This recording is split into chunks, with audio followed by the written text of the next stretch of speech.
Tulia basi mwanangu. Haya yote mapito mwanangu. Sasa udogo janja unapomkaba kaba nini? Usikii mangu mimi najisikiaje? Afu mwanangu yule mke anaua mwanangu, sio mchumba sama mtu yule ujue. Nishazungumza kuhusiana na mambo madogo sio ngine, tunamaliza au ni atukumbane au nini?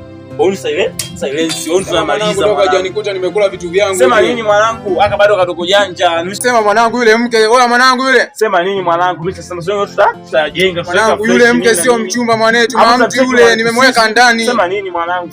Sema dogo akanikuta sijatumia vitu vyangu. Ama za sheri madogo dogo janja. Hivyo. Wadogo. Unaangalia mwanangu, unaangalia. Oya. Sema kwa huyo dogo ashazingua, sema ndio hivyo mwanangu, kwa sababu yako wewe mwanangu. Mimi namsamehe dogo. Wewe dogo, wewe na uhakika sasa.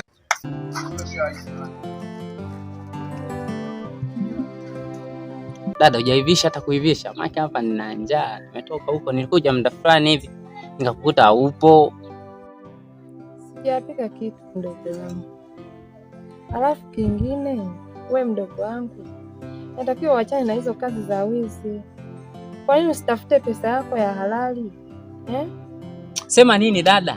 Mimi hii issue nimeshaachana nayo. Ila watu tu kuamini kwamba nimeshaachana nayo ndio changamoto. Yaani kuniamini ndio changamoto.